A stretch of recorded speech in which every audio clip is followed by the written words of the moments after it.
Tengo el privilegio de volverme a encontrar nuevamente en este lugar para ministrar la palabra del Señor.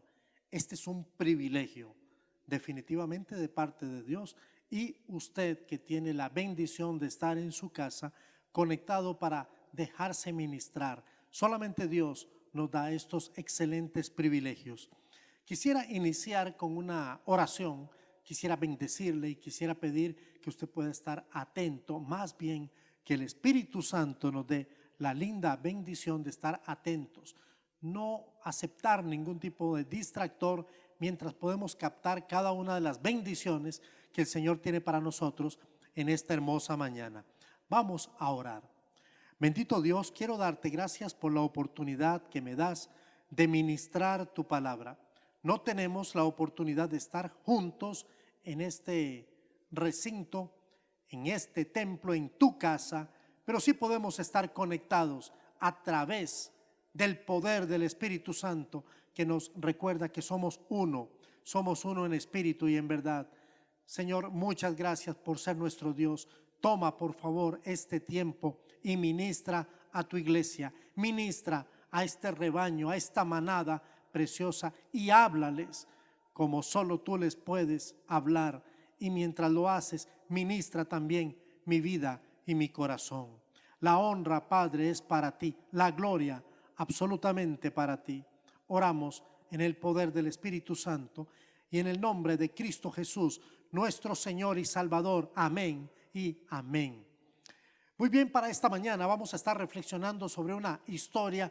Nuevamente volvemos a Mateo. Mateo parece que tiene mucho que decirnos, tiene mucho que compartir para nosotros. Y aunque fue escrito hace muchos años, hoy esta palabra sigue vigente. Y yo quisiera decirle que he escogido un pasaje que se encuentra en el Evangelio según Mateo capítulo 7. Voy a invitarle para que usted pueda ir, aunque tratamos de proporcionar alguna guía. Es bueno que usted esté cerca de su Biblia, que no se olvide de estar cerca de la palabra, y mientras lo hace, yo quisiera animarle para que usted pueda ir de una vez al capítulo 7, versículo 24. Título de este mensaje: una oferta que plantea una demanda. Sí, una oferta que plantea una demanda. Y dice así la palabra del Señor, capítulo 7 de Mateo, verso 24, y vamos a llegar hasta el verso 29.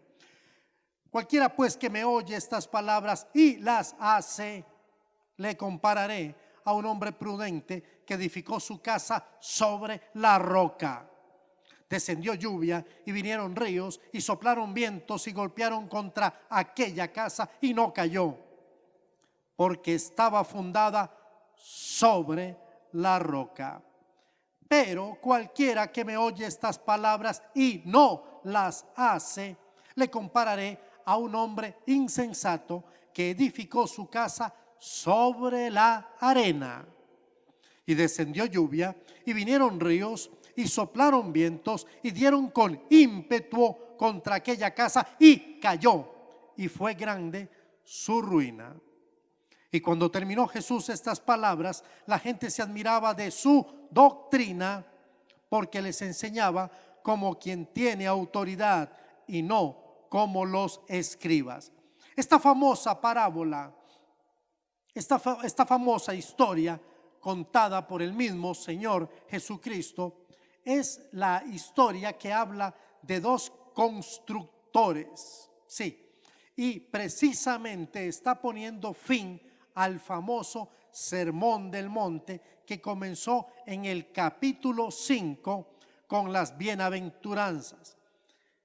Viendo las multitudes, subió al monte y sentándose vinieron a él sus discípulos, y abriendo su boca les enseñaba diciendo: bienaventurados, bienaventurados, bienaventurados. Y en el capítulo 7 está prácticamente finalizando este sermón, clásico sermón, sermón de sermones, el mejor de los sermones. Y ahora aquí vamos a encontrar a dos hombres que tienen un propósito noble. Sí, construir es un buen propósito. Quieren construir una casa, y quieren hacerlo prácticamente de la misma manera. Es un propósito en común. ¿Cuál es este propósito? Bueno, como les estoy diciendo, edificar una casa. Lo que sucede es que tienen temperamentos y tienen técnicas muy diferentes. Quiero hablar del primer hombre. Vamos a ver cómo es el primer hombre y de plano usted también podría jugar conmigo mientras usted escucha lo que considero de cada uno, a ver si se identifica con el primero o se identifica con el segundo. El primero me parece a mí que es un hombre un tanto horizontal, si lo prefiere superficial. Es de esos hombres que actúa primero y luego piensa. Es un hombre que está construyendo sobre la superficie, la primera superficie que encontró. Y en este caso es una superficie arenosa, poco estable. Y él decide que allí, sobre esa superficie, levantará su casa. A mí me parece que no es un buen administrador. Me parece que no es un hombre muy sensato. Más bien yo diría insensato. Creo, como muchos lo han dicho, que no es un hombre prudente. Yo diría que es un hombre imprudente. Mal mayordomo. Vamos a ver cómo es el segundo. El segundo creo yo que más bien estoy en el orden inverso, porque primero habló de este hombre al cual voy a describir, al que construyó sobre la roca. Ese segundo, para efectos míos, primero en la historia, es un hombre vertical. Además es un hombre profundo. Yo diría que es un hombre muy ecuánime, como plomada de albañil, pero además es un hombre inteligente, es un hombre sensato, es un hombre que yo podría llamar un excelente mayordomo. Él escarbó, escarbó y escarbó, y no fue sino hasta tropezar con la misma roca que se permitió echar los cimientos para la fundación de aquella su casa. Ya están las dos historias, ya las dos casas están construidas. ¿Qué le parece si volvemos al texto? En el verso 25 dice la Biblia que descendió lluvia y vinieron ríos y soplaron vientos y golpearon contra aquella casa. Es prácticamente lo mismo que dice el verso 27, casi lo mismo, con la diferencia del resultado. La tormenta fue intensa. Ambas casas fueron azotadas por igual. Ambas recibieron el impacto de un viento recio, pero también fue el mismo río, según la historia, el que persistentemente, una vez tras otra vez, las aguas fluían y fluían hasta que lavaron los cimientos de cada una de las dos edificaciones por igual. La diferencia entre la primera y la segunda se evidencia en el resultado.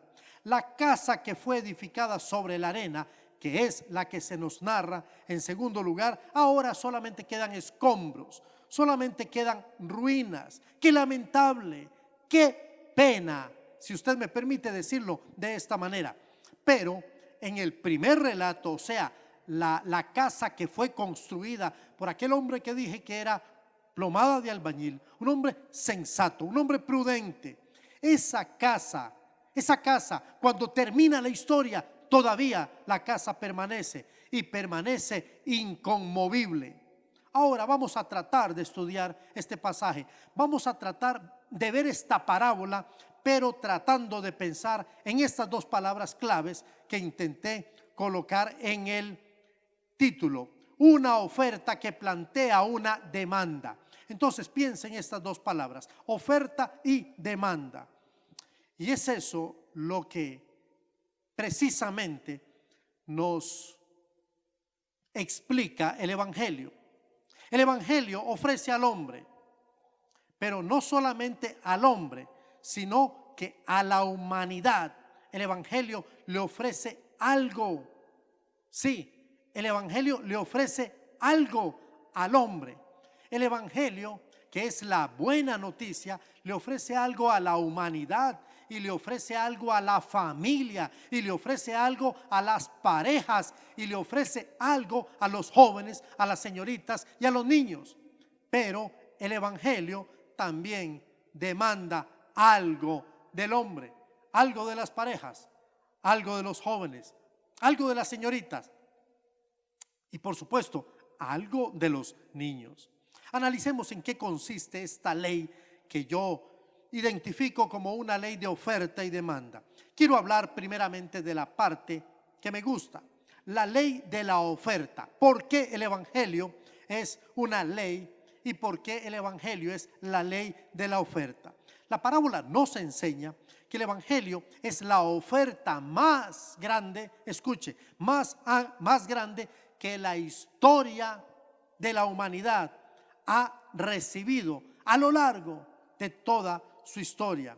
¿Por qué? Porque esta oferta del evangelio a la humanidad, pero mejor a las familias, a los pueblos, a los países, déjeme ser todavía un poquito más directo, a las parejas, a los hombres, a las mujeres y a ustedes, jóvenes y señoritas, el evangelio les ofrece estabilidad, les ofrece persistencia, frescura, oportunidad, paz, perdón y seguridad.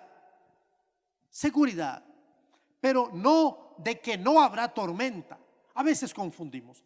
A veces pensamos que cuando el evangelio se nos predica y lo abrazamos y nos identificamos ahora como creyentes, como seguidores de Jesús, ya los problemas no existirán más y no habrá tormentas, ni tribulación, ni pestes.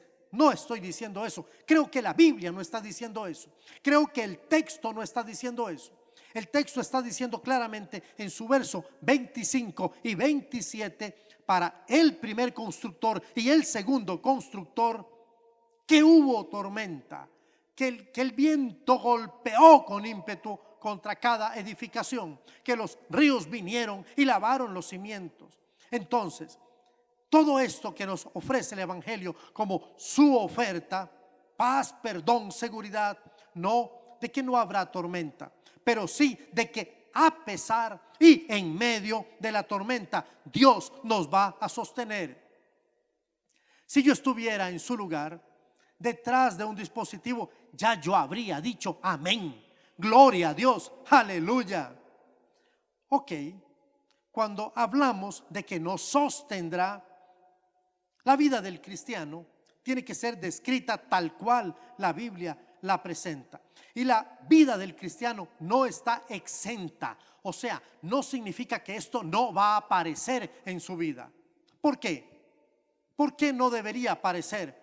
Pero sepa que cuando llega, Dios está allí y Dios está en control de todo, como lo ha estado durante todo este tiempo. Llámese sufrimiento, llámese dolor, llámese agonía, llámese duda, llámese ansiedad, tristeza, crisis, temor, conformismo.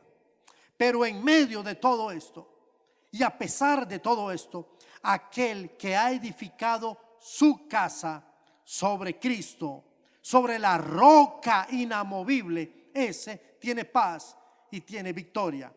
Recordemos que ambas casas definitivamente fueron sacudidas de la misma manera. ¿Sabe? Yo quisiera haber dicho fueron construidas de la misma manera, pero no puedo ser irresponsable ante un texto tan claro como el que hemos leído al principio. Pero sí, ambas casas sufrieron de la misma manera el embate o los embates de la naturaleza. La diferencia no está ni siquiera en el material con el que se han construido cada una de las dos, aunque permítame decirle que el material es sumamente importante. Pero en este caso, la Biblia nos está enseñando con claridad que el resultado no está siendo marcado por los materiales, pero sí por el fundamento sobre el cual se ha edificado. Y cuando escogemos sensatamente el fundamento, tendremos excelentes resultados. De la misma manera o de la misma forma, La vida de muchos cristianos no consiste en encerrarse en una cámara hermética o meter la cabeza como si lo hace el avestruz y olvidarse de que hay problemas, de que hay tribulación, de que hay necesidad o de que hay pandemia. No, no consiste en eso. No, el Señor no le va a exonerar a usted porque usted se haga el de la vista gorda o quiera obviar que esta es su realidad y mi realidad. Lo que sí le quiero decir es que si el Señor no nos exonera de estos tiempos tan difíciles y tan singulares, le puedo decir que Él ha prometido estar con nosotros en medio y a pesar de los ruidos tempestuosos de la vida. Más bien, muchas veces, la vida para el cristiano es una constante tensión en donde tiene que participar de luchas y muchas de esas luchas traerán sufrimiento y traerán tormento y traerán golpes. Pero en medio de todo esto, el Evangelio de Jesucristo sigue reiterando su oferta. Escuche, la oferta del Evangelio es la siguiente: paz en la guerra, vida en medio de la muerte, luz en las tinieblas y seguridad en medio y a pesar de la tormenta.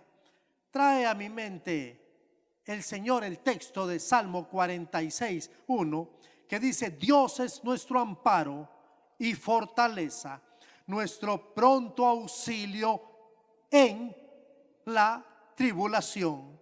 El uso de esta palabra, muy corta, muy pequeña, pero sumamente importante, es muy elocuente en este texto. Es una preposición. En. Dios es nuestro amparo y fortaleza, nuestro pronto auxilio en.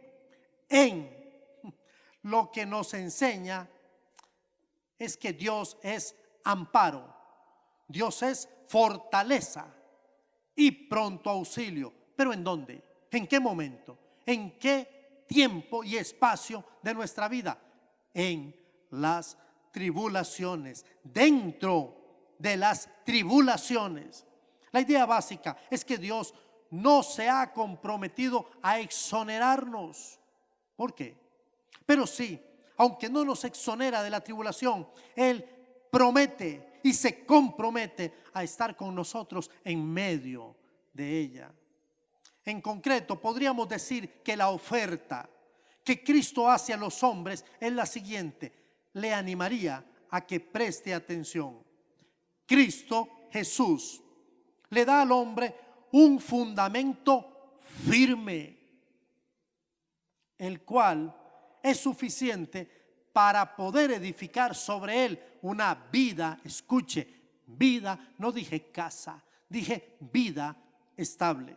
Esta vida no está libre de los golpes, de los asaltos naturales y de los inesperados huracanes tempestuosos, pero tendrá la garantía.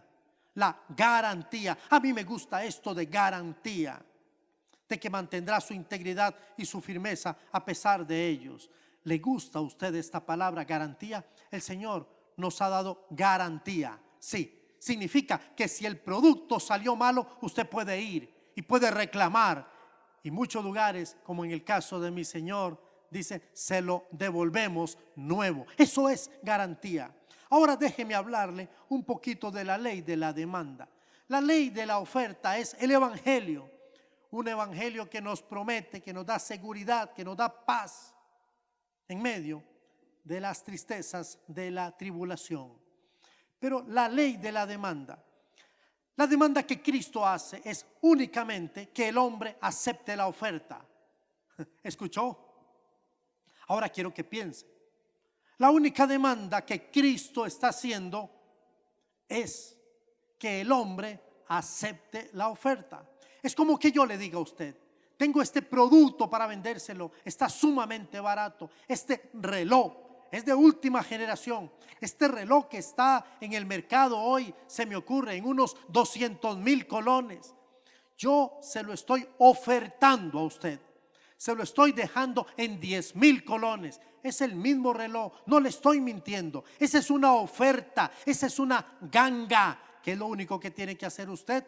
En este caso, solamente aceptar la oferta y decir, bueno, si este hombre que es serio y que es de buen testimonio me está entregando esta oferta, sería tonto o tonta si no la aprovecho. La demanda que Cristo hace es únicamente que el hombre acepte la oferta. La gran interrogante o las grandes interrogantes: si tal demanda solo puede traer beneficio al hombre, solamente beneficio, si esta oferta solo trae beneficio y la única demanda que el Señor me hace es aceptarla, entonces, ¿por qué? ¿Por qué el hombre se sigue empeñando en rechazar tan generosa, interesante, buena y gratificante oferta, edificando sobre la arena? ¿Por qué? ¿Por qué? ¿Sabe por qué me golpeo? Para ver si alguien responde desde la parte de atrás. ¿Por qué? Si hubiese un eco que diga, bueno, es porque no hay razón. ¿Por qué el hombre quiere continuar construyendo edificios que no resisten ningún tipo de tormenta? ¿Por qué? ¿Por qué? Una pregunta que se hacen los pastores, una pregunta que se hacen los predicadores, una pregunta que se hacen los maestros de la Biblia, una pregunta que se hace el Señor a través de la palabra.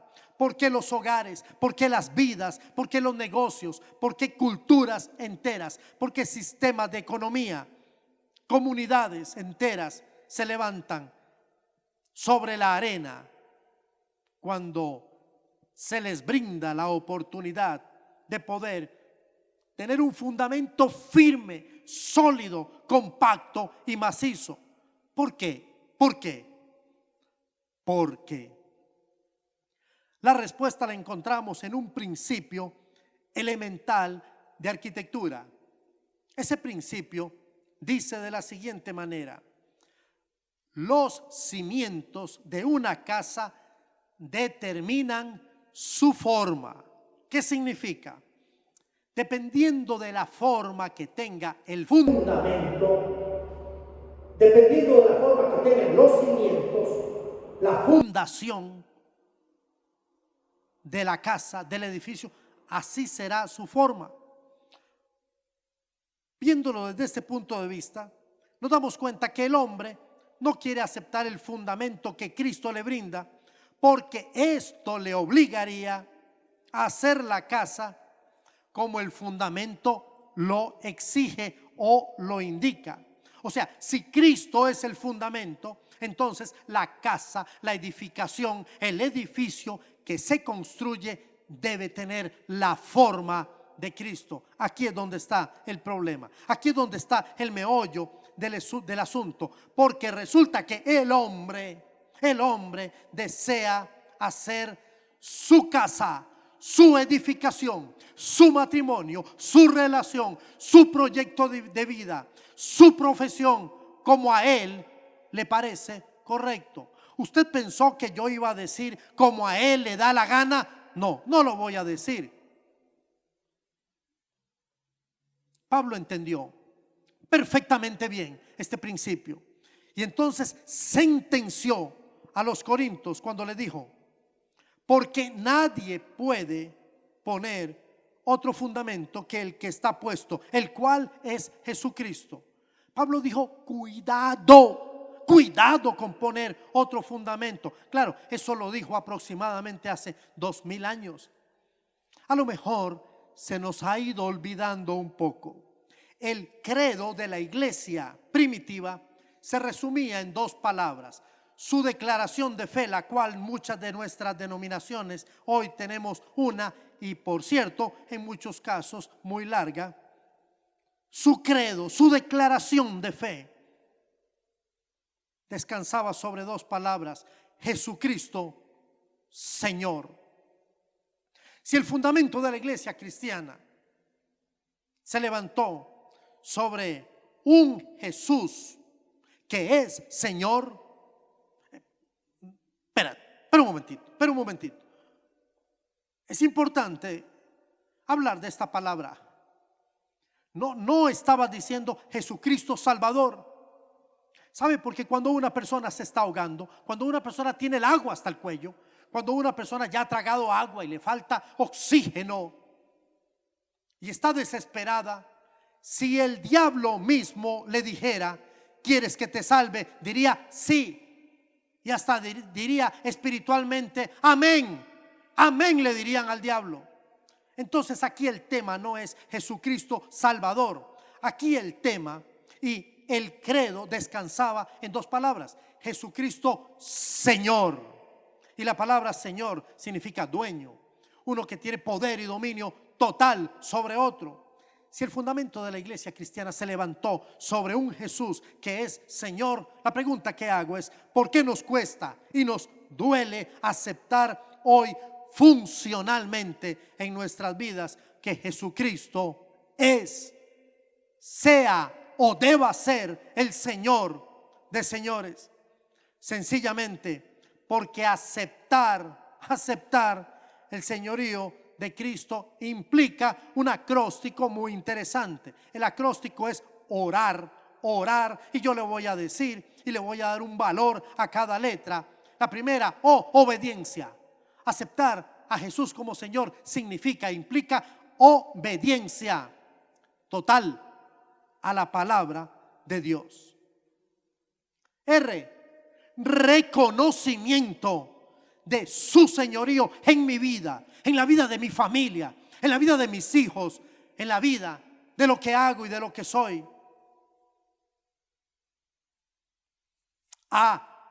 Adoración, adorar a Dios, pero como la Biblia lo demanda, en espíritu y en verdad. Esto significa consagrarse, significa separarse, significa santificarse. Me separo de y me separo para. Y finalmente, la R de renuncia. Necesito renunciar a mi vieja naturaleza. Necesito renunciar a mi yo, que ha sido sumamente difícil a lo largo de la historia. ¿Por qué aceptar el señorío de Jesús? ¿Por qué? ¿Por qué aceptar que Jesús es el Señor? Porque aceptar el señorío de Jesús nos debe llevar a su mensaje, un mensaje que no tiene relativos, es un mensaje absoluto. Aquí me quiero detener un poquito y me quiero detener cuidando a la iglesia, pastoreando a la iglesia, predicándole a la iglesia. Una iglesia que ha relativizado, una iglesia a la que no le han gustado en algunos momentos los absolutos. Depende. Si cuando la demanda es en aquella área donde yo soy bueno y donde yo soy fiel, no solamente la acepto, no solamente la repito, no solamente la creo, no solamente soy un celebrador de esta demanda, sino que la cumplo. ¿Sabe por qué? Porque no me cuesta. Los hermanos que son muy carismáticos, esos hermanos no hay que enseñarles mucho en cuanto a relaciones, porque son el alma de la fiesta, la sonrisa que llega por delante, el Dios te bendiga, el hermano que siempre está para ser el alma de la fiesta. Allí no tengo que decirle a usted que la Biblia dice amaos los unos a los otros. A usted tengo que decirle, pero no tanto, mi hermano, no tanto. Pero el evangelio tiene demandas que son absolutas y tenemos que tener cuidado de no predicar solamente aquellas en las que somos buenos y nos movemos y podemos fluir con naturalidad, porque hay muchas demandas que tienen que ver con usted, que tienen que ver con su fidelidad, que tocan de pronto su cartera, que tocan de pronto sus rodillas, sus tiempos con Dios. Entonces allí bajamos la voz y decimos, sí, hermanos, tenemos que crecer. ¿Sabe, hermano? Aceptar el señorío de Jesús es aceptar que Él y su mensaje son absolutos, no son relativos. Tengo que confesarle que hay muchas áreas en mi vida con las que tengo que bregar, en donde tengo que crecer y tengo que ser mejor para darle testimonio a usted y a mi familia. Pero no hablar de ellas es peligroso. No aceptar que son mis debilidades y que tengo que trabajar por ellas sería insensato. El pueblo de Dios necesita volver al fundamento. sobre el cual debe construir lo que nosotros llamamos, usted y yo lo llamamos iglesia. Necesitamos volver a ese fundamento. Usted está escuchando este mensaje y usted dirá, este mensaje es sumamente trillado. Pero el hecho de que sea trillado no significa de que carece de valor para nada. Les confesaré que tengo serias preocupaciones como pastor, y muchas de ellas no tienen que ver tanto con el presente inmediato, más bien tienen que ver con el futuro incierto, el mundo. Y todos los que en él hay están viajando a velocidad, una velocidad está exagerada. El mundo va a una velocidad que usted no se imagina. Las agencias compiten entre sí. La tecnología, velocidades que uno diría años luz. Hace muchos años hablábamos de la posibilidad de una videollamada. ¿Sabe lo que hago con usted? A veces le digo, voy a llamarlo porque quiero ver su rostro. Ya es una realidad. El problema no es que el mundo viaje a una velocidad impresionante. El problema es que la iglesia de Jesucristo no lo hace. Y la iglesia viaja a una velocidad sumamente lenta. Quizá necesitamos un tiempo para la reflexión, un cambio de dirección. Es dejar lo relativo para amar lo absoluto de la palabra de Dios. El dinero, la libertad, el pensamiento, el estatus y hasta en algunos casos el amor son tan relativos como sea la circunstancia misma en la que estemos. Ninguno de estos serían un gran fundamento para edificar pensando en la eternidad. Ni el dinero, ni la libertad, ni los pensamientos, ni el estatus, y en muchos casos ni siquiera el amor. Entonces, yo quiero animarle. Cristo sí lo es. El Señor es el excelente fundamento. Sí, yo le animo a hacer de Cristo su fundamento. Cristo tiene que ser mi fundamento. Tengo que volver aquí. Tengo que venir a la palabra. Tengo que dejar que Dios vuelva a tomar el control en todas las áreas. Tengo que detenerme si estoy construyendo. Y tengo que pensar si voy a construir. ¿Cuál va a ser mi fundamento? El Evangelio es una excelente oferta. El Señor solamente le está diciendo a usted, acepte esta oferta. Esa es la demanda, acéptelo. Pero sepa que cuando usted acepta el Evangelio, acepta todo el paquete, los deberes y los derechos. Qué hermoso es ser hijo de Dios, qué bendición. Tenemos una promesa que tiene características eternas. Dios le invita a decidir sobre qué o sobre quién establecer su fundamento. Yo le animo, decida y escoja bien. Basta ya de truanerías, basta ya de trampas, de engañarnos a nosotros mismos, de proyectarnos como grandes constructores cuando sabemos que estamos construyendo sobre fundamentos endebles y vacíos. Jesús dijo, cualquiera pues que oye estas palabras, que las oye y las hace, le compararé al hombre vertical, sólido, inteligente y prudente, como plomada de albañil.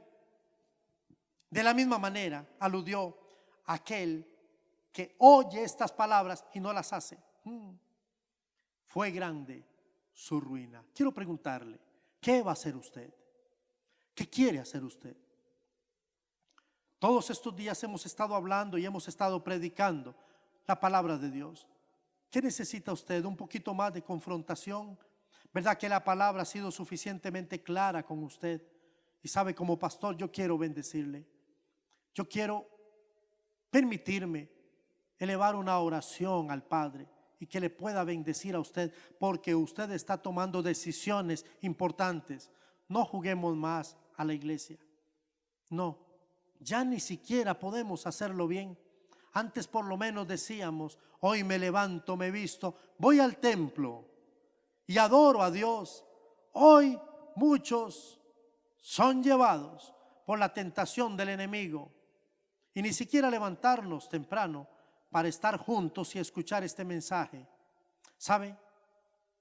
La iglesia primitiva no era tan primitiva como algunos lo creen. Había hecho de su credo 2 palabras: Jesús, Señor. Realmente es Jesús el Señor de su vida. Escucha, amada, amado, no le estoy preguntando si Jesús es su Salvador. Puede ser que en el mayor de los casos Jesús ya sea su Salvador. La pregunta es, ¿Jesús es su Señor? ¿Es el que gobierna y usted puede decir es el fundamento de todas mis decisiones? Yo quiero orar por usted. Si todavía eso no es verdad con usted, si todavía usted está negociando y usted prefiere hacer consultas a aquellas personas que van a responder de conformidad a lo que usted quiere oír, todavía Jesús no es su Señor. Usted necesita preguntarle a Dios.